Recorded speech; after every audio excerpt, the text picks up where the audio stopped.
pretty suspect, I guess. So, um, my sobriety date is 2/21/2019.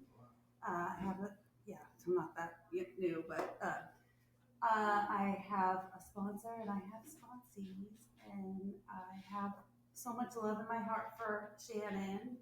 When she asked me to join her tonight to open for her, I was thrilled.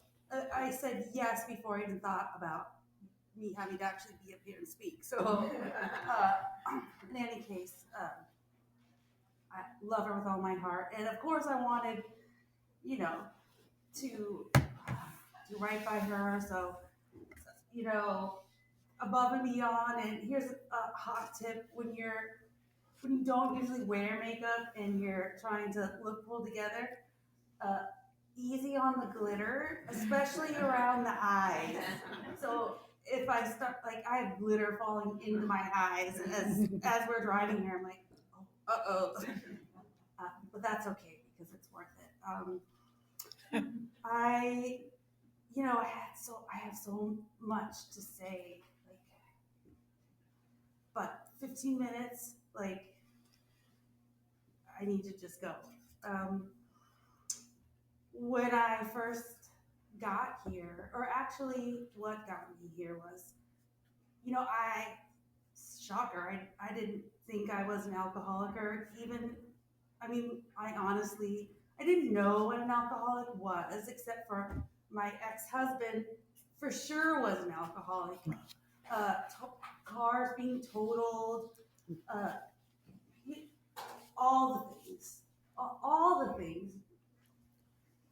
That was an alcoholic, and so I left with my young kids to get away from that, and I and what I would let him tell his story. But so, I remember just being on my own with the kids, and they were, in elementary school, and I would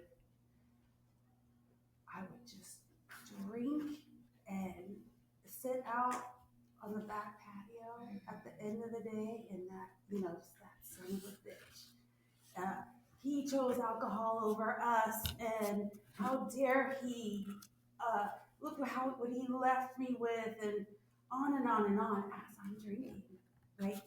With a cigarette, like that, so and so, and the kids would be inside. Oh, come and read to us. I'm busy, I'm super busy, and then he worked for Microsoft at one of the times he went to rehab, so they paid for him to go to, like, rehab and on the beach, and I think it was Malibu, one of them, and the rehab had a private chef, and he would send pictures of himself on yachts and scuba. Oh, I got new scuba gear and I was like, oh, this is like a 3 bottle of wine night. Like, how dare he? And I used to say, where's my rehab? And shocker, I did get that, but I taught preschool, and there was no Malibu anything. I did end up in California, but it was Fullerton, and there was a pool, but there was leaves in it, and it was so not at all what I wanted. But so what it looked like for me those last, I would say, 2 years of my drinking is that, I would come to in the morning, not wake up, come to, fully dressed, sometimes in my bed, sometimes on the couch, sometimes on the floor, and the first thought would be, I did it again. Oh my God. And then hate and disgust and panic would just, that is what I said, spring up and be like, oh my God. And then it's like, oh my God, the kids. Oh, please let them be okay. And, this is how I know that I had a higher power even before I officially invited this higher power in my life. They were okay. They were in their beds. And so I'm very lucky that way. So, kids are there. Oh, gee, I hope the car is in the driveway. And, uh, oh my God, after all this, it's like, oh my, like, we gotta go. School. The kids had to go to elementary school, and I had to get to my school. And it was just like, wake up, go. And, I didn't go grocery shopping the night before. So it's like saltines and a soda and an orange for lunch. And, uh, clothes. Oh, I didn't do laundry again. Yeah, I don't know, bathing suit, whatever. Just get dressed and get in the car and shove them out the door and bye, I love you, go. And they're like, those poor sweet little faces, so shocked. And I would just be like, in my head, driving to my school, to my work, I would be say, it's okay. This is never going to happen again. You are the biggest piece of bleep, bleep, bleep. And uh, this won't happen again. Just get through today. You can do this, and you're never going to drink again. So you don't have to worry. It's not a problem.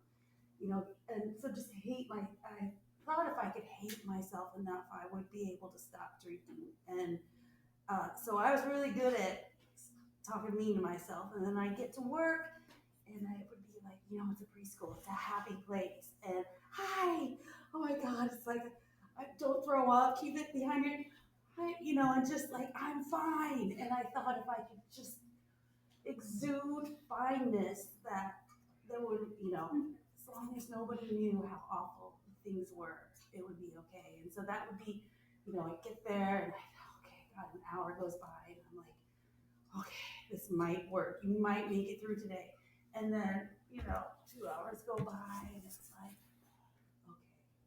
okay, people seem to be buying this. And, ooh, like this is a nutty place to work. And now I'm not going to drink, but who would blame me if I did? Like, this is nuts. And, and then by lunchtime, it's like, okay, I have a little bit of food. I'm okay. It's like, oh my God, you were such a drama queen. Last night was not that bad. This is me saying to myself, and maybe now I don't think it's the drinking. I think what I need to do is have my chakras right again, or maybe it's that I need the right crystal, or maybe the juice cleanse, blah blah blah. All these things so far away from the actual problem, and and then by 6 o'clock, I'm the last one out, closing the preschool up. And I am, wow, it's been a long day. All that acting, I pulled it off and I did a really good job. So, congrats to me. And, I've got an hour before I have to pick my kids up. And today was so bad. Is that a timer? Oh, I was like, shit, I'm not even close. But that's a good reminder to, okay, so, and then it's like, I've got an hour before I have to get my kids, and this morning was awful. They don't deserve that. They deserve a nice, happy mom with energy, and I'm not that right now. But if I just have one beer, I could be the mom they deserve. And there's a pub right next door. I wasn't gonna go there this morning, but right now I've got just enough time for one beer, and then I will pick them up, and it'll be good. And since I sit down and have that beer, and since I'm never drinking again, and I've got a little time, why don't I have a martini, and then maybe two, and then oh God, I'm gonna be late, so so oh my God, I think we need dog food, and then go to the store, and I don't get dog food, but I get another beer because I'm never drinking again. And then I picked them up, and all thoughts of being that mom I wanted to be are gone. And it's like begrudgingly boil some water, make them mac and cheese, put them in front of the TV, and out to the patio. That son of a bitch, and then they go to bed without the story I was gonna read them, and as soon as they're asleep, it's like, oh, I didn't get enough for tonight. And so I sneak out of my own house and drive to the store to get more. And not just once. I might do this 2 to 3 times. And sometimes I'm too late and I miss the store. And so I'm not done, so it's Tylenol, cold and flu, with a cigarette, hating that ex outside because it's all his fault. And this is the cycle I can't get out of at all. I don't have enough time, and it's actually not surprising, but the I do end up, that does get me in trouble with work, and I get called to this, surprise meeting, and I'm thinking like it's probably because they're going to give me a raise or a promotion. I really thought that. It turns out that's not what happened, and I'm put on the spot, and I do the thing that I have never done before. Like, I'm so good at lying. I was so shocked when I opened my mouth to say, that's not me, or whatever, and I say, oh, I have a drinking problem. I'm gonna go to rehab. I quit. And then it was like, oh shit, was that out loud? And it was out loud. And they were okay. They took me up on that. And so, I go and I leave and I go to the bar and I start shopping for rehabs in Malibu. And that, my insurance company was like, we can do California, but it's Fullerton. And I'm like, is that close to the beach? And, the lady on the phone was like, yeah, honey.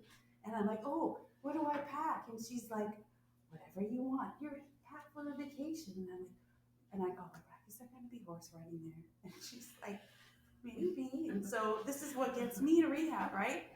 And I'm like, it's me time. It's a vacation. It's a break. I'm not really there to quit drinking, but I'm there for that time I deserve. And so I go. In the meantime, the ex is sober. He got sober, after so many, those fancy rehabs didn't help him at all.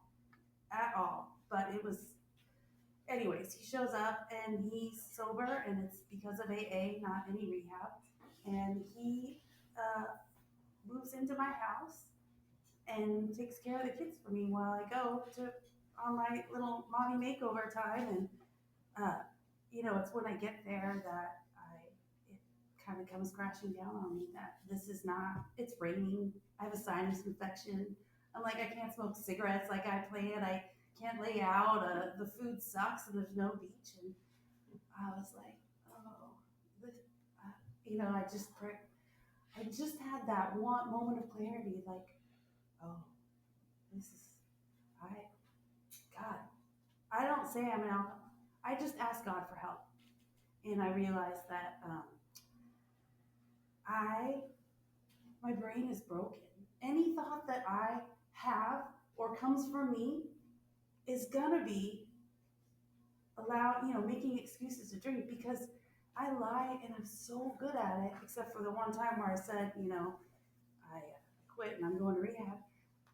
I'm so good at it that I believe my own lies more than anyone. And so with that, the rehab experience, there's whiteboards and things to memorize. And yes, as a teacher, like, I know the game, like, nod your head and write. And, so none of that was really what did it, but they did take me to AA. And there was one person there, the night person, who was in AA, and he made sure that we went to meetings and we knew to shut up and listen. It was pretty great. So I get back here and I don't want to start listening to myself again. So I go to Magnolia, and the night that Shannon asked the group if we could use some help, and that morning or that weekend I had gone to Cherry Hall, and I was so like in my head and miserable, and it's like all of that goodness had started to wear off from the last meeting I went to. And some beautiful woman asked, she's like, you okay? I'm like, yeah, I'm fine. And I start crying, and she's like, oh honey, you're not fine. I go, I know. Anyways, and she was like, you should get a sponsor. And so I came to Magnolia that night, and when Shannon said that, I was like, oh my God, that's my sponsor. And so, and that woman was Siobhan. who is one of Shannon's sponsees, so it's all Sterling. It's so perfect. And I know I'm probably about out of time, right? That's not 15 minutes. Is that 15? No. Oh, okay. I was like, oh God. Yeah, you're Start right. over. And so, what I can tell you is that when I got here and I heard about the promises, I'm like, sweet, because I could use a new car and a better job and this and that. And I'm ready for all that. And those aren't the promises that I've gotten. And it's because my higher power knows me way more than I know myself. Those are the things I would have wanted before. Those are the things that I got up, the oh my God and the grind and get the kids to school and life is a chore and drinking is the only reprieve I get from that. But what God knows I want and need and crave is authentic, beautiful people. I mean, at every step of the way, God has given me what I need and want, not so much what I want. So, Shannon she's the reason my kids have the mom they have, the reason Alan has a girlfriend that's worthy, it's all, I didn't know how to do any of that. What I knew how to do was, kind of mimic my parents and get married. When I'll end with this, I hope. One of the most integral things that Shannon taught me, and now I know this is the big book. She's reading the book to me, so it's not just Shannon, but it's the book and the steps. But the thing that I didn't have, my kids used to say to me is, Mom, you never smile anymore and you never laugh. And it's like, some little snarky thing. Well, talk to your dad about that when he gets back from Malibu.